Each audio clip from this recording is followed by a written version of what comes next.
আসসালামু আলাইকুম। Welcome back to my channel appealing food and blogs. আপনারা সবাই কেমন আছেন? আশা করছি আল্লাহর রহমতে আপনারা সবাই ভালো আছেন। আলহামদুলিল্লাহ আমরাও অনেক ভালো আছি। আজকে আপনাদের জন্য নিয়ে আসলাম ম্যাঙ্গো মিল্কশেক অথবা ম্যাঙ্গো জুস। এই ম্যাঙ্গো জুসটা খেতে অনেক মজা। আর আপনারা যদি এটা তৈরি করেন, আমার কাছে মনে হয় এটা আপনাদের কাছে ভীষণ প্রিয় একটি খাবার হয়ে যাবে। এটা খেলে মন প্রাণ কলিজা ঠান্ডা হয়ে যায়। এই গরমের ভিতরে অবশ্যই আমরা সবাই এটা তৈরি করে খাওয়ার চেষ্টা করতে পারি। আর আপনাদের কাছে যদি আমার এই রেসিপিটি ভালো লেগে থাকে, প্লিজ চ্যানেলটি সাবস্ক্রাইব করে দিবেন, লাইক, কমেন্টস এবং ফ্রেন্ডস এবং ফ্যামিলির সাথে শেয়ার করে দিবেন। আর অবশ্যই ভিডিওটি না টেনে পুরো ভিডিওটি দেখে নেবেন, তাহলে আপনারা যারা নতুন রাঁধুনি আপুরা আছেন, আপনাদের তৈরির ক্ষেত্রে কিছুটা হলেও উপকারে আসবে। চলেন এখানে কী আছে আমরা দেখে নিই।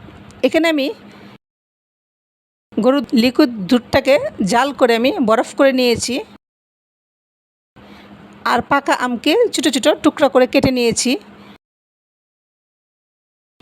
আর হাফ কাপ গুঁড়া দুধ নিয়েছি। আর 1.5 কাপ চিনি নিয়েছি। এখানে আমি ব্লেন্ডারে একটি জার ব্যবহার করেছি। এটার মধ্যে আমি পাকা আমের টুকরাগুলো দিয়ে দিলাম। আর যে দুধটাকে জাল করে বরফ করে রেখেছিলাম, সেটাকে এখন আমি দিয়ে দিব। দুধের বরফগুলোকে আমি দিয়ে দিচ্ছি।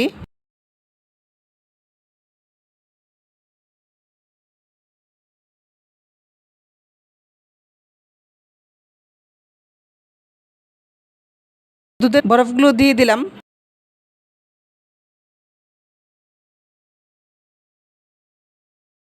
এখানে আমি 1.5 কাপ চিনি নিয়েছিলাম, সেটাও দিয়ে দিলাম। আমরা চাইলে চিনির পরিবর্তে কনডেন্স মিল্কও ব্যবহার করতে পারবো। আর হাফ কাপ গুঁড়া দুধ দিয়ে দিলাম।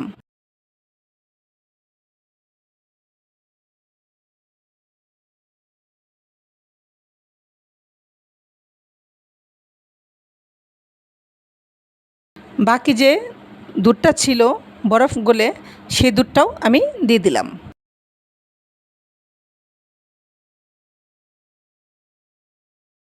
এখন আমি ব্লেন্ডারের মুখটা লাগিয়ে নিলাম।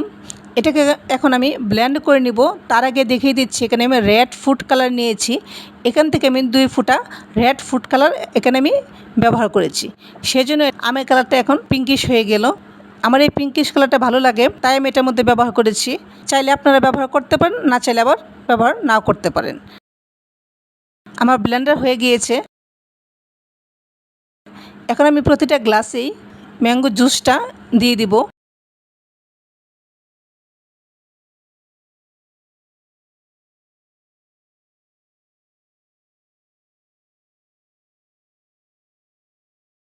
আমি প্রত্যেকটা গ্লাসেই ম্যাঙ্গো জুসটাকে ঢেলে নিয়েছি।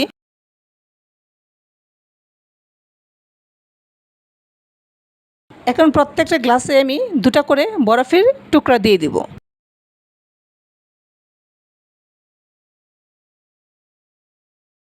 আমি প্রতিটা গ্লাসে বরফের টুকরা দিয়ে দিলাম।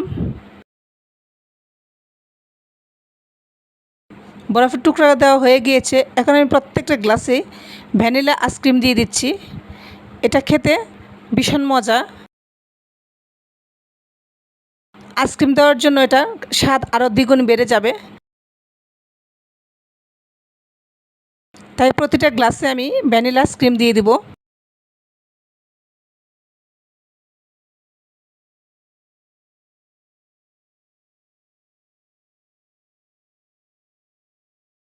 আমার ভ্যানিলা আইসক্রিম দেওয়া হয়ে গিয়েছে।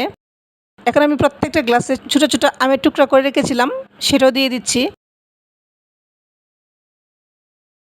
এটারও পরিবেশনের ক্ষেত্রে অথবা দেখার সৌন্দর্যের জন্য দিয়ে দিলাম। আমের টুকরাগুলো দেওয়া হয়ে গিয়েছে। এখন আমি প্রত্যেকটা গ্লাসে কাঠবাদাম কুচি দিয়ে দিচ্ছি।